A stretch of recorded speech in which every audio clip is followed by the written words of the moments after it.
Welcome to bgrlearning.com, and I'm your host, Larry Solomon. And this will be my third and final part in this series on domestic discipline.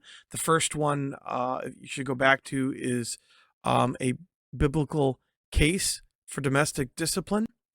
And then the second one, we talked about the different views of domestic discipline between Augustine and John Chrysostom, and they're very different views. And Augustine reflecting the views of the Western Church, the Roman Catholic Church, versus the Byzantine Church, the Orthodox Church, and just really the views of Western Europe, of Latin Europe versus the Hellenistic views.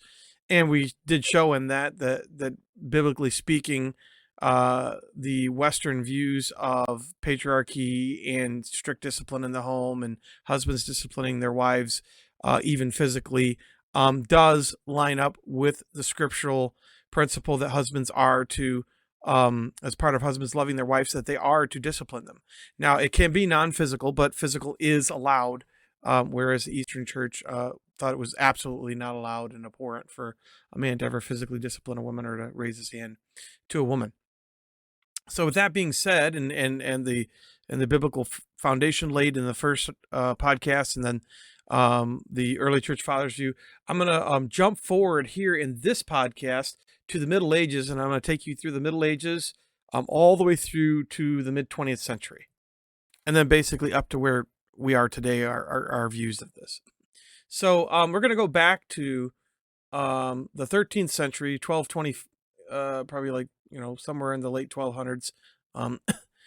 Thomas Aquinas. He was an Italian philosopher, theologian.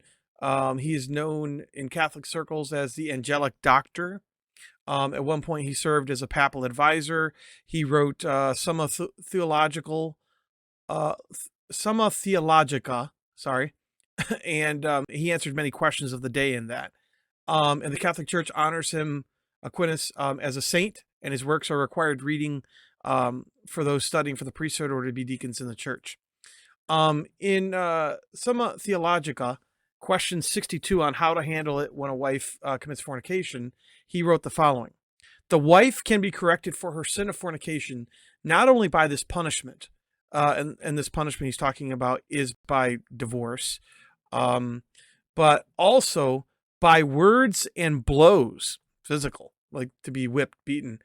Wherefore, if she be ready to be corrected otherwise, her husband is not bound to have recourse to the aforesaid punishment in order to correct her. Okay, but they're saying it's an option. He's saying, as an alternative to him divorcing her, he can give strong rebuke and even blows, even physically discipline her for her sin of fornication. So then now we go to the late 1400s, and there's a Friar Cherubino of Siena, and in his Rules of Marriage, he wrote this: when you see your wife commit an offense, don't rush at her with insults. Don't rush at her with insults and violent blows. Scold her sharply, bully and terrify her. And if that still doesn't work, take up a stick and beat her soundly. You hear that? Take up a stick and beat her soundly, for it is better to punish the body and correct the soul than to damage the soul and spare the body. Then readily beat her, not in rage, but out of charity and concern for her soul, so that the beating will redound to your merit and her good. So his statement kind of goes back to what I talked about with Augustine in the last podcast, where Augustine saw the corporal punishment of husbands toward their wives as an act of love, which it is, if done correctly and not out of rage, and where discipline is love, chastisement is love, where Christ said in Revelation 3:19, those whom I love, to his churches, is his bride, I rebuke and chasten, right? So this friar is right that if done in the correct mindset, okay, that this is an act of love, and it is an act of trying to get her in the right place.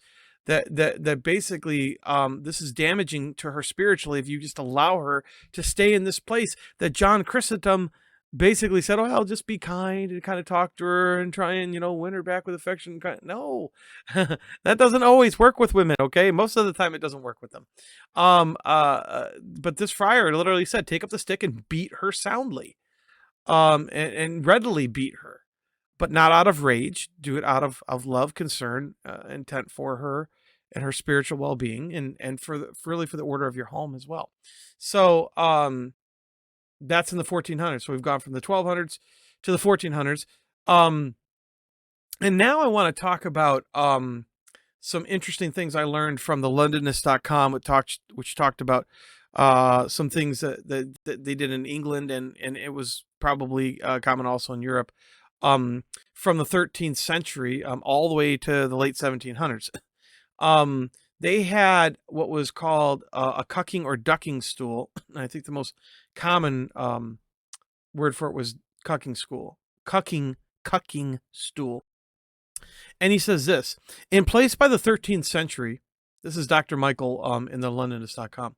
In place by the 13th century, it would be loaded with a woman, swiveled over the water, then dunked in the water repeatedly, the idea being that the immersion would cool the transgressor's intemperate heat. No brawling wives, no furious wenches, no fire so hot, but water quenches, as the poem The Ducking Stool summarized in the process in 1780.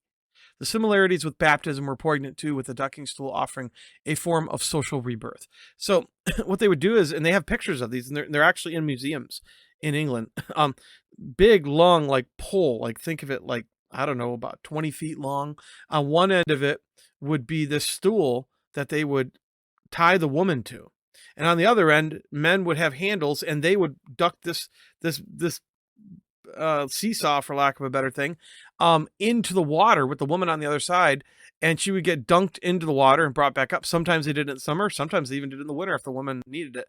And it wasn't to kill them, or this wasn't like waterboarding. So if people want to say that's not, but basically it was to cool their temper. It was like, hey, if you were a hot-tempered woman and you were disrespectful to your husband or even to other men in the town, this was how they handled it. This was a town affair that, hey, this is not going to be tolerated. We are not going to tolerate angry, contentious, women, scolds or shrews, as in the Taming of the Shrew.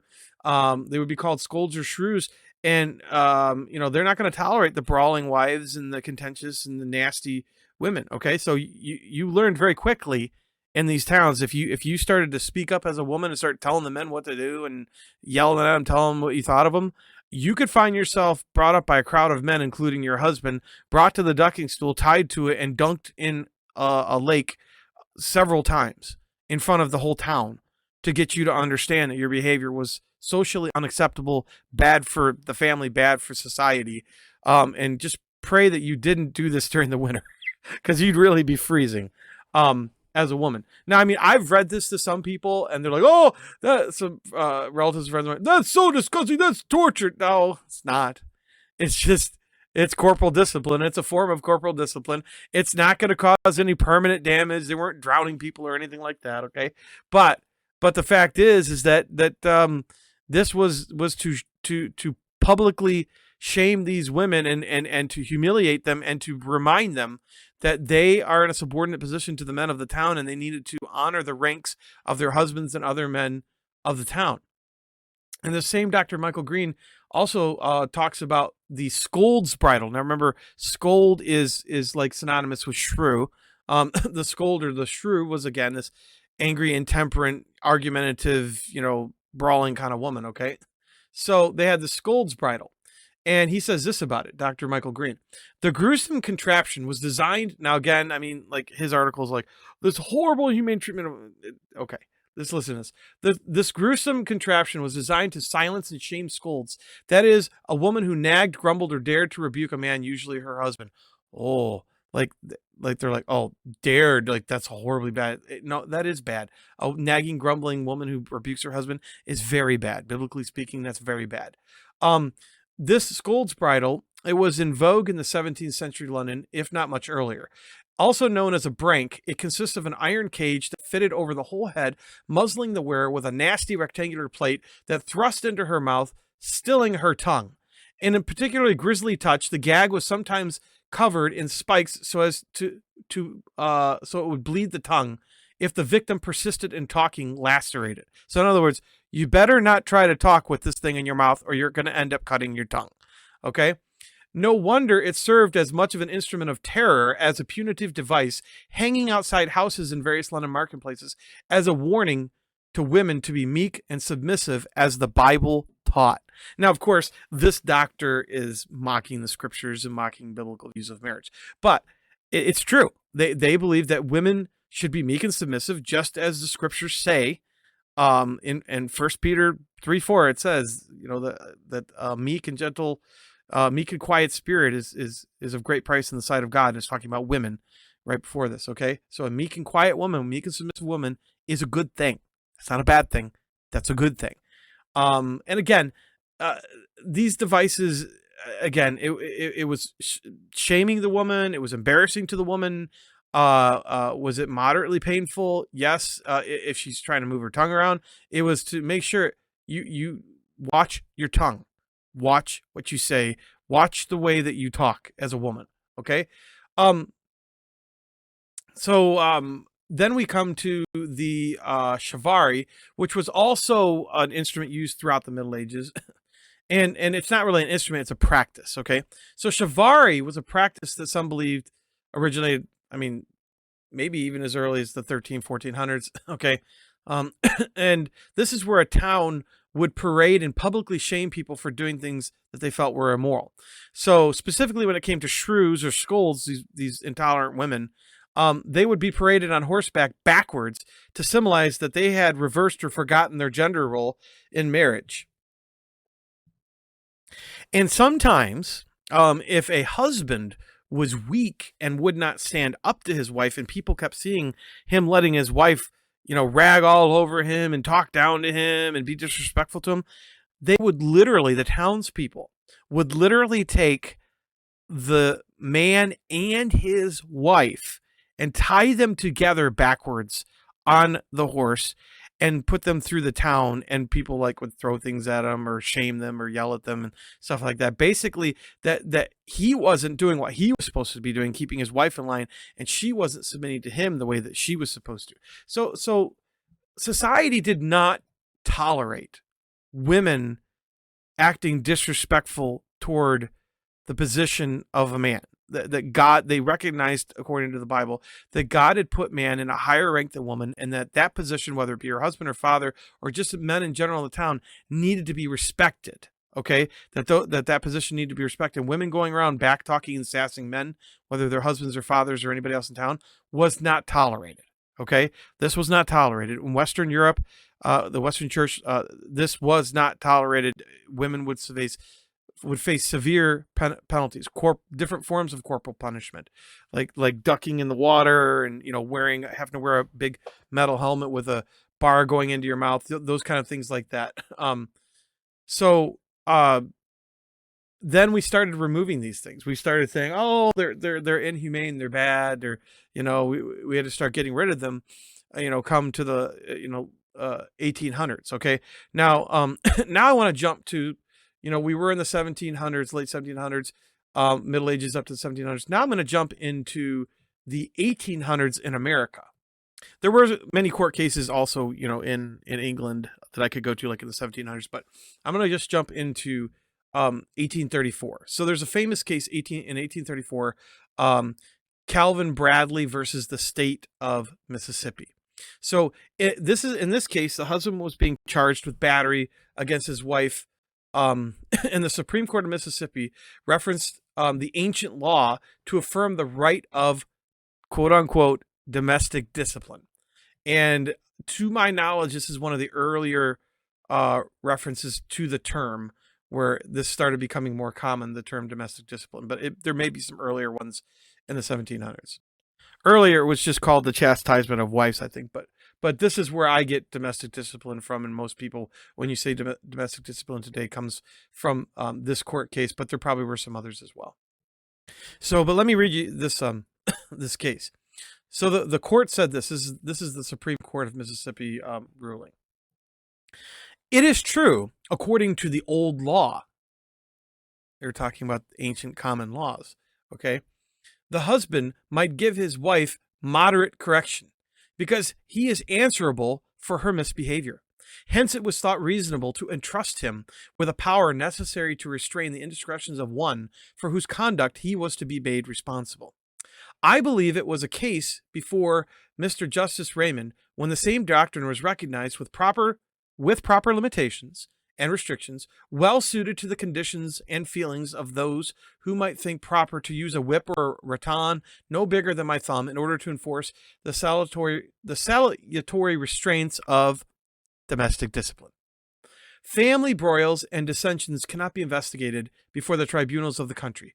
Let the husband be permitted to exercise the right of moderate chastisement without being subjected to vexatious prosecutions, resulting in the mutual discredit and shame of all parties concerned. Judgment affirmed. So the man was, they got rid of the battery charge. Nope. This is part of a husband's right to discipline his wife. It was seen when they explored the case more in detail. But you notice here that they reference the old common laws, and this was common laws in England as well as common laws throughout Europe, okay? Going back to, the time of Augustine and before that men were allowed to physically discipline their wives. This was accepted in Europe and North Africa. This was accepted. And then in 1848, we have the first Women's Rights Conference in Seneca Falls, New York. And in their Declaration of Sentiments, so this is in 1848, they stated the following about the current state of marriage as it was in 1848. So this is what they said in the Declaration of Sentiments.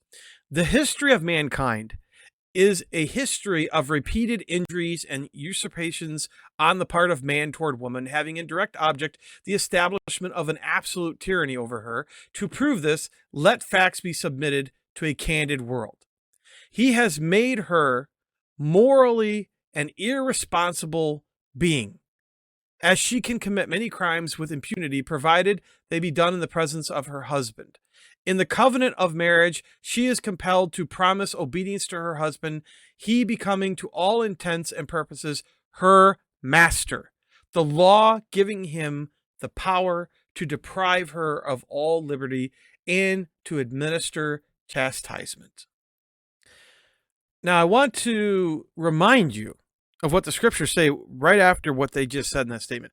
They have made the man the master and given him the power of chastisement. Okay, let's review, folks. Back to 1 Peter chapter 3, verses 5 and 6. For after this manner, in old time, the holy women also who trusted in God adorned themselves, being in subjection under their own husbands, even as Sarah obeyed Abraham, calling him Lord, Master.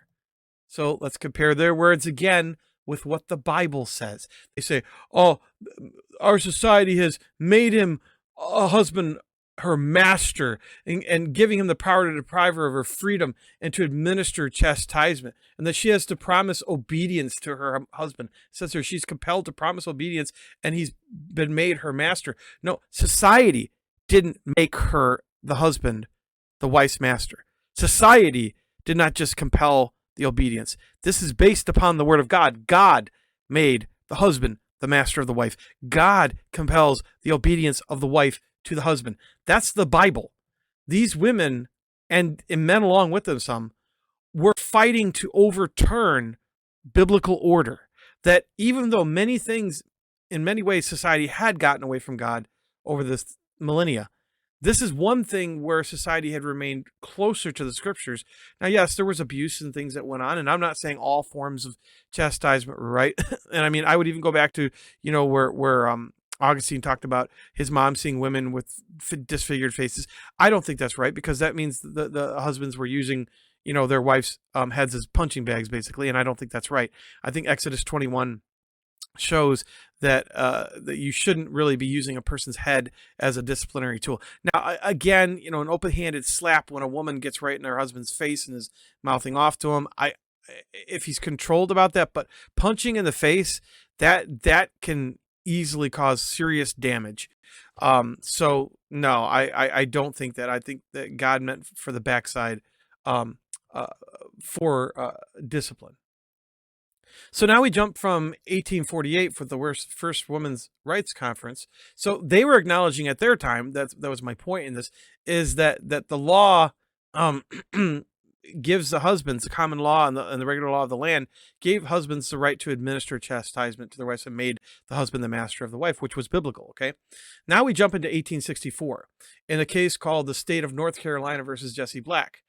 And here the North Carolina Supreme Court said this: a husband is responsible for the acts of his wife, and he is required to govern his household, and for that purpose, the law permits him to use toward his wife such a degree of force as is necessary to control an unruly temper and make her behave herself. And unless some permanent injury be inflicted, right there, permanent injury be inflicted, this goes to the Exodus 21 principle of knocking out her tooth, damaging her eye where she goes blind, those kind of things like that. Okay. That right there, that aligns with the scripture. So unless he does some serious injury to her, okay, and no, a bruise is not serious injury, okay, bruises go away, and the Bible even talks about, the blueness of a wound cleanses away evil, okay. So not about bruises, we're talking about broken bones and broken teeth and knocking people's eyes out, things like that. So the court says, unless some permanent injury be inflicted or there be an excess of violence. Remember in the first podcast I talked about, God placing a 40 stripe limit, 40 whips, that even if you aren't causing permanent damage, you can't sit there and just, cause your wife pain and beat on her for hours and do it in such a way, well, okay, I'm not causing any physical, I'm not causing any long-term or permanent serious damage. Because there's some sadistic men out there who can find creative ways to cause all kinds of pain, but not leave much of marks and not marks people could see or any permanent life-threatening damage. So obviously that would be an excessive violence, and that would be wrong as well and violate that biblical principle in Deuteronomy about limits on physical chastisement. Okay, so again, or there be an excessive violence, the court said, or such a degree of cruelty. Again, cruelty, yes, that would be wrong. That's sadism. Okay. Or such a degree of cruelty as shows that it is inflicted to gratify his own bad passions, sadism. The law will not invade the domestic forum or go behind the curtain. I'm going to read this again one more time because I know I interrupted it a lot. I'll give it to you one more time. The court said this: a husband is responsible. This is 1864, State of North Carolina versus Jesse Black. A husband is responsible for the acts of his wife, and he is required to govern his household, and for that purpose the law permits him to use toward his wife such a degree of force as is necessary to control an unruly temper and make her behave herself. And unless some permanent injury be inflicted, or there be an excess of violence, or such a degree of cruelty as shows that it is inflicted to gratify his own passions, the law will not invade the domestic forum or go behind the curtain. So up until this point in history, people regarded the husband's authority over his wife as sacred, his authority to even discipline her as sacred. And it was they would be very careful of invading the domestic forum, of going behind the curtain, going into his home and telling him how to discipline his wife. And unless there was, like they say, unless there was some serious thing going on, some excess of some cruelty going on, something like that, they're not going to go into the home and invade the husband's sacred sphere of authority. And it's unfortunate that not long after this, less than a decade, that is exactly what the courts did. But the next thing I want to jump into is the history of women's suffrage. It's a book called The History of Women's Suffrage, 1848 to 1861. Now, this was written in the late 1800s, I want to say 1880s. Susan B. Anthony and several other famous women's rights advocates wrote this book, but they were writing about what it used to be like before they started getting laws in place in the late 1800s that started to outlaw domestic discipline. Okay. So in this book, they write, in those early days, a husband's supremacy was often enforced in the rural districts by corporal chastisement, and it was considered by most people as quite right and proper. As much so as the correction of refractory children in that manner, the laws made it his privilege, the husband's privilege, and the Bible, as interpreted, made it his duty. So society, Christian society, saw this as a biblically mandated duty of husbands to use corporal chastisement on their wives. Just like in the last podcast, I talked about it, back in Augustine's time, They believed that the Bible mandated this for men. Okay. So this is following throughout the centuries that basically Europe and North Africa had this view that, hey, this is what the Bible wants us to do. This is how we keep order in society, that men are called to chastise their wives, that it is an act of love, that it is a reflection of Christ's love for his church and his rebuke and his chastisement of his church. And then we come to 1871. And this is the first time that courts would do what they shouldn't have done and invade the domestic forum. Okay. So in the case of Fulgham versus State, the Alabama Supreme Court made the following ruling. Since then, however, learning with its humanizing influences has made great progress, and morals and religion have made some progress with it. Therefore, a rod which may be drawn through the wedding ring is not now deemed necessary to teach the wife her duty and subjection to her husband. So they're saying, no longer. We know better. We have humanizing influence. We're humanists now. That's basically what it's saying. Now that we're humanists, okay, this ancient practice, they'll say it in a minute, so I'll finish it here. Therefore, a rod which may be drawn through the wedding ring is not deemed necessary to teach the wife her duty and subjection to the husband. The husband is therefore not justified or allowed by law to use such a weapon or any other for her moderate correction. So they're reversing previous courts. The complete reversal. The wife is not to be considered as the husband's slave, and the privilege, ancient though it may be, to beat her with a stick, to pull her hair, choke her, spit in her face, or kick her about the floor, inflict upon her like indignities, is not acknowledged by our law. Okay, so let me dissect this court ruling for you. Okay, so first of all, in the first part, learning has taught us, humanization, progress has taught us, okay? These key words here, progressives, humanists, okay? That we don't need this anymore. That men aren't the masters of wives, because when they say the wife's not the slave, they're essentially saying the husband is not the master of his wife, okay? That's what they're saying, okay? And when they say the rod is not necessary to teach her duty and subjection to her husband, she doesn't need to be taught duty and subjection to her husband. She's her own person. Yeah, they used the rod for thousands of years, but you know what? We know better than that now. Nope, we're getting rid of that. Nope, we're reversing all the courts just a decade before us that upheld this ancient ruling, okay? This ancient common law and this practice and this duty and the right of husbands. So now they say the husband is not allowed to do moderate correction with his wife in any way physical. And the wife is not considered as the husband's slave. Again, that's saying the husband is not the master of the wife, is what they're saying, okay? So they're going right along with the 1848 women's rights movement. We're going to get rid of that whole husbands being lords and masters over their wives. We don't like that. Forget that the Bible says that. We're humanists. We're progressive. We know better, right? Okay. Now this last part here, they throw in a bunch of things where I would disagree with things that are okay. And the privilege, ancient though it may be, to beat her with a stick. Okay. That's, if it's on the backside, there's nothing wrong with that. There's absolutely nothing wrong with that. Now, to pull her hair, I mean, that's not going to inflict any permanent damage or anything like that. So I don't know that would be horrible. But to hold her in place or whatnot. But I think generally speaking, men should just use some kind of stick or paddle or belt or something for the backside. But then they go in here to choke her. No, choking her is risking her life. So no, that would be bad. Okay. Spit in her face. Yeah, that's kind of going overboard. Kick her about the floor. No, you don't need to kick your wife. Okay. Or inflict other indignities is not acknowledged by our law. Okay. So yes, there are, things where men can get out of hand, where it's not done in an orderly fashion. A man kicking his wife about the floor, it's not orderly discipline.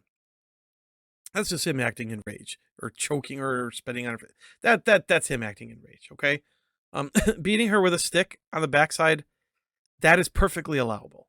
And that's not going to cause any permanent damage, aside from him using a 2x4 or something, but I mean, a stick or a belt or something like that's not going to cause that kind of a problem.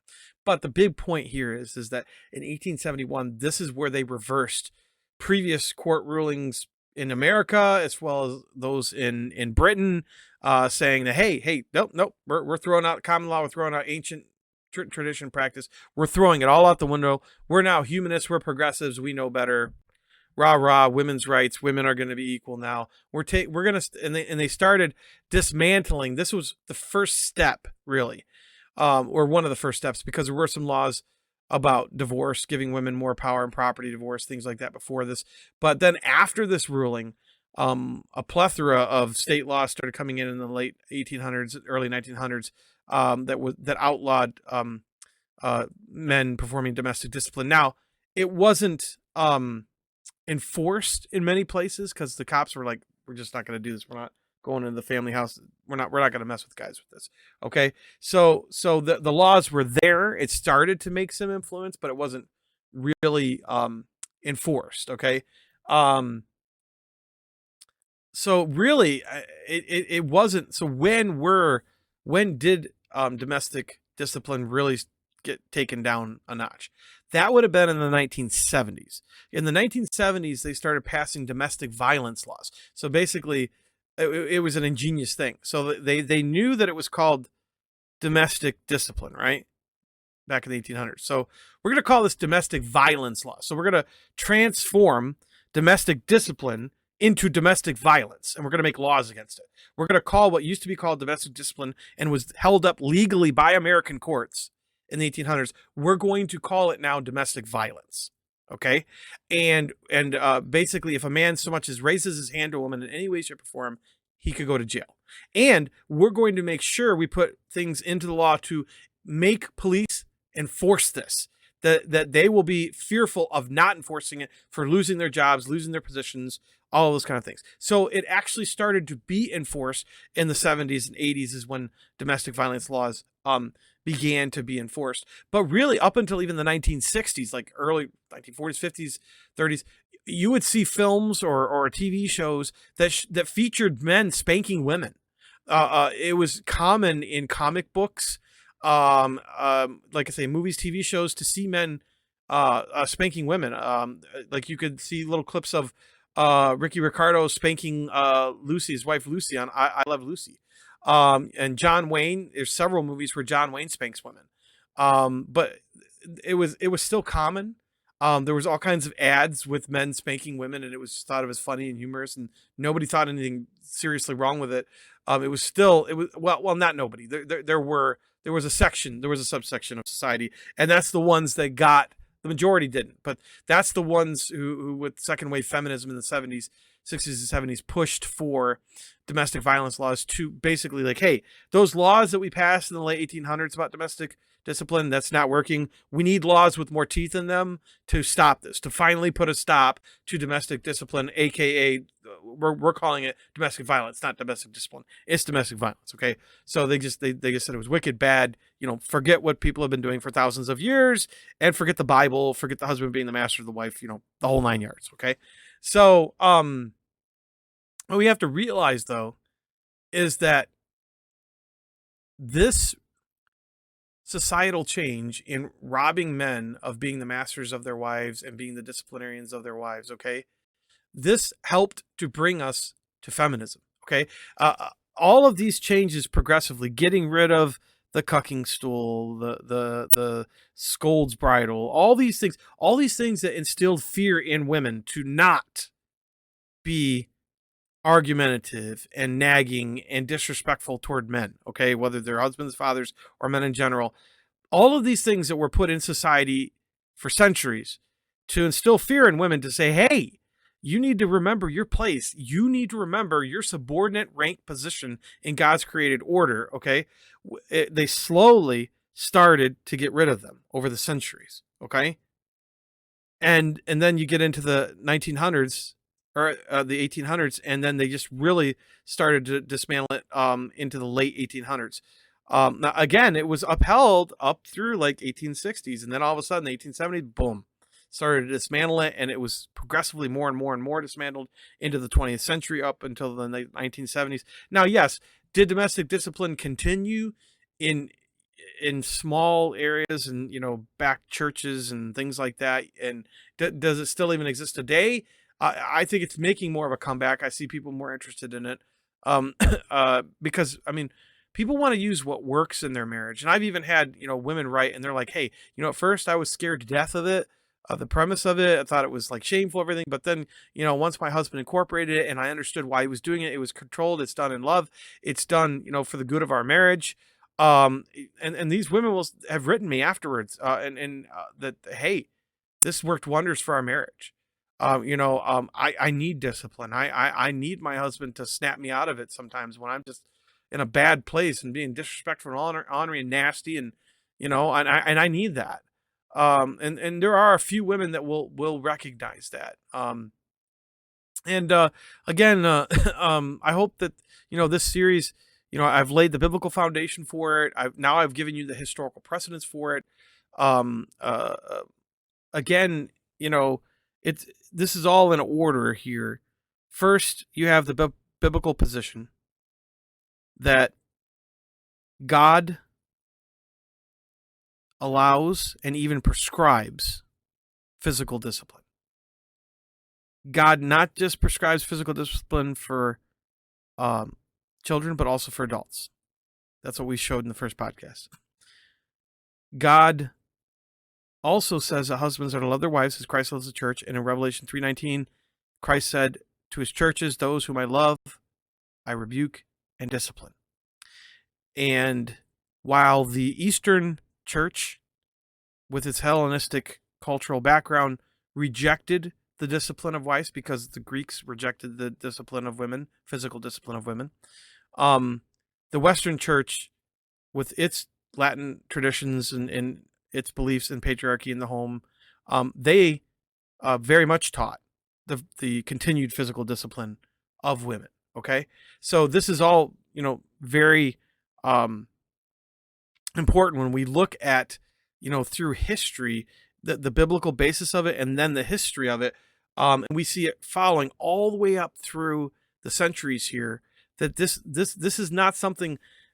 This is my point here. This is just not something that I or others who believe that domestic discipline is right just came to overnight, or just weird idea that, oh, come on, this has biblical backing.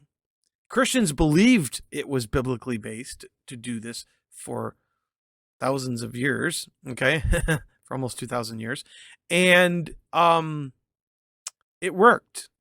It worked. And when we stopped allowing the physical discipline of women, not long after that, that's where feminism just took off like a fire. Okay? We stopped instilling that fear in women that hey, if you do something wrong, if you go outside the societal order, if you break the law, there's going to be consequences. Okay? It's just like today with any other thing. Like, criminals today are not afraid to commit crimes because they know nobody's going to do anything about it. My daughter works at a shoe store, and they have people, and we're near major inner cities and urban areas in here, and you have people come in there, and they know the store's not going to stop them because it's a store policy. They've told them, hey, we don't want anybody risking their lives. We don't want somebody getting shot or knifed or anything. So if they want to take the shoes, just let them take them. Just give them an ugly look on the way out the door. Literally, they have to stare at the people walking out the door with shoes. Why? Because there's no enforcement. There's no fear in these people to break the law. Okay? And what do we have today with women? There's no fear. They have nothing to fear from breaking God's law, from disrespecting their husbands or their fathers or just men in general, the higher rank of men in general. Women are not afraid to mouth off to men as strangers, their husbands or anyone. Why? Because there are no consequences, folks. There are no consequences. And when there are no consequences, that's when sin spreads like a wildfire. Okay?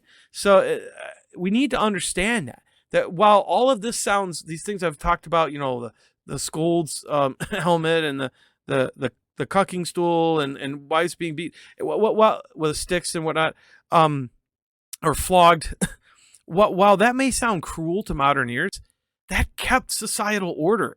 That kept us from having the mess we're in today.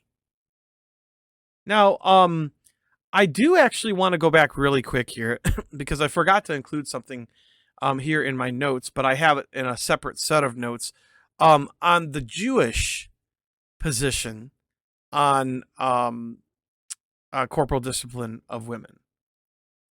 So the following I got from an article I read online. It was really interesting, called "Wife Beating in Jewish Tradition." So in this article, it's by Naomi Gratz. Greats, it might be. She says this: while some sources, this is talk about ancient, rabbinical sources, well, Middle Ages really. While some sources declare wife beating unlawful, so some rabbis, meaning declaring wife beating unlawful, others justify it under circumstances. Some Ashkenazi rabbis considered battering as grounds for forcing a man to get a get, like divorce, like they were that strongly opposed to it, while others approved of it.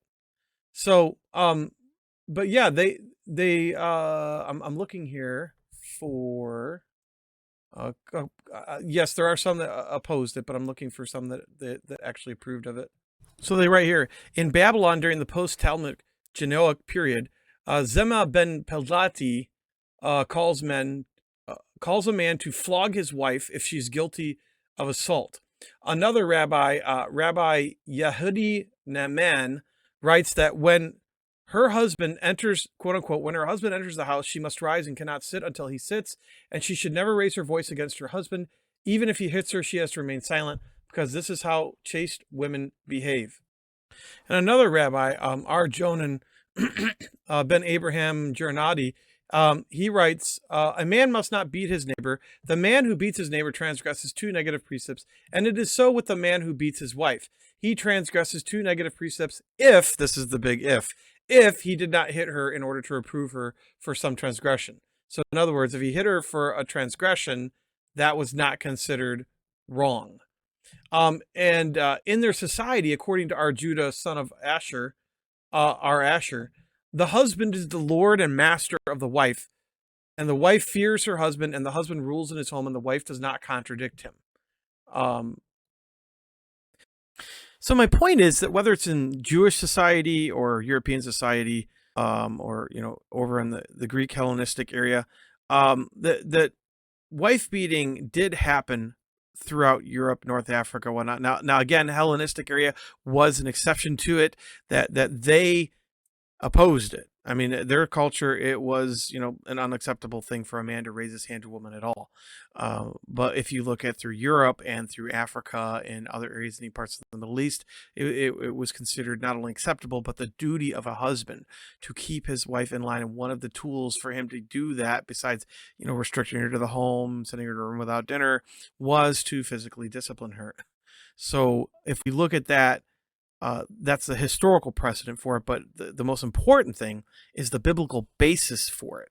And I showed that in the first podcast, where God shows that physical discipline, he not only allows it, he prescribes it. He prescribes it not just for children, but he prescribes it for adults, and that he shows that husbands are to love their wives even as Christ loves the church, and that Christ, as part of his love for the church, disciplines his wife, and that discipline, chastening in the Bible most of the time is physical. Again, as I said in that first podcast, does discipline always have to be physical? No, there are non-physical ways, like canceling an outing, spending money, sending her to a room. There's many ways like this. And in fact, I've done an earlier podcast about the 7 ways to discipline your wife. If you look up that on this bgrlearning.com site, you'll find that podcast. And in that podcast, I give 7 non-physical ways, no spanking involved there, of disciplining your wife. But I will say this, is that throughout my time in counseling men throughout the years, and some women via email, that I have found that domestic discipline, when women submit to this, when men implement it, it is a powerful tool for transforming marriages and making them God-honoring, Christ-honoring, bringing the wife into total submission to her husband, in a way that it is very hard to bring a wife into the level of submission that you get through physical discipline.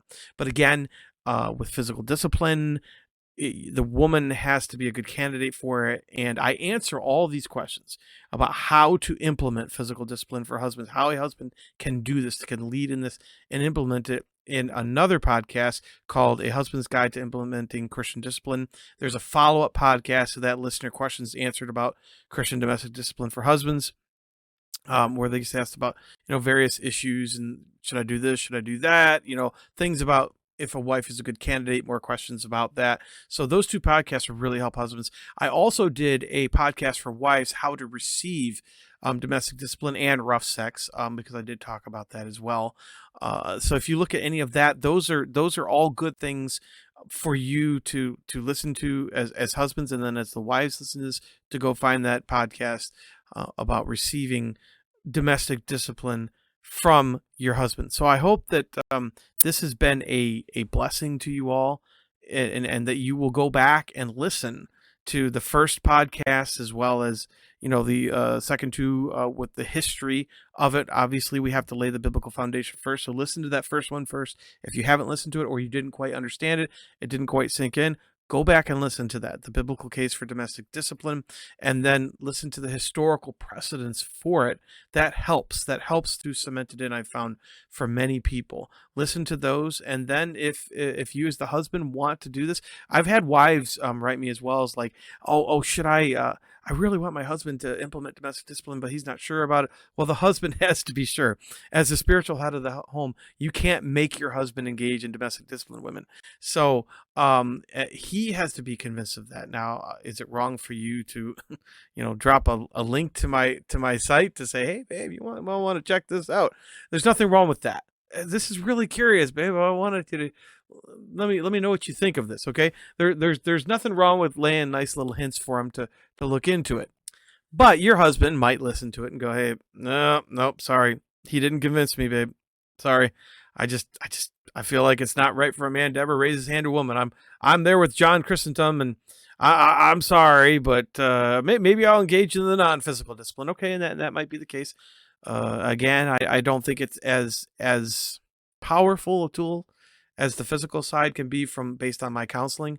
Again, as I've said, in a previous podcast, and I've mentioned it in the other ones on the guide for domestic discipline, I do not practice physical discipline in my marriage. I practice non-physical discipline because my wife is not a good candidate for that. And I explain that, to the men more in detail why my wife is not a good candidate for physical discipline. But if your wife is, if you listen to what I talk about in that podcast on the guide for domestic discipline for husbands, and you hear, you're like, yeah, okay, it sounds like my wife might be a good candidate for it. Well, then give it a try. I'm telling you, the kind of changes that you can implement in your marriage and the kind of submission and just the harmony that you can get in your marriage through this is just utterly amazing. I'll just say, for those couples that I've seen this truly work for. So again, thank you for listening. May God bless you. May God be with you. And if you have any more questions on this, feel free to email me at biblicalgenderroles@gmail.com. Thanks again for listening, and may God be with you and bless you.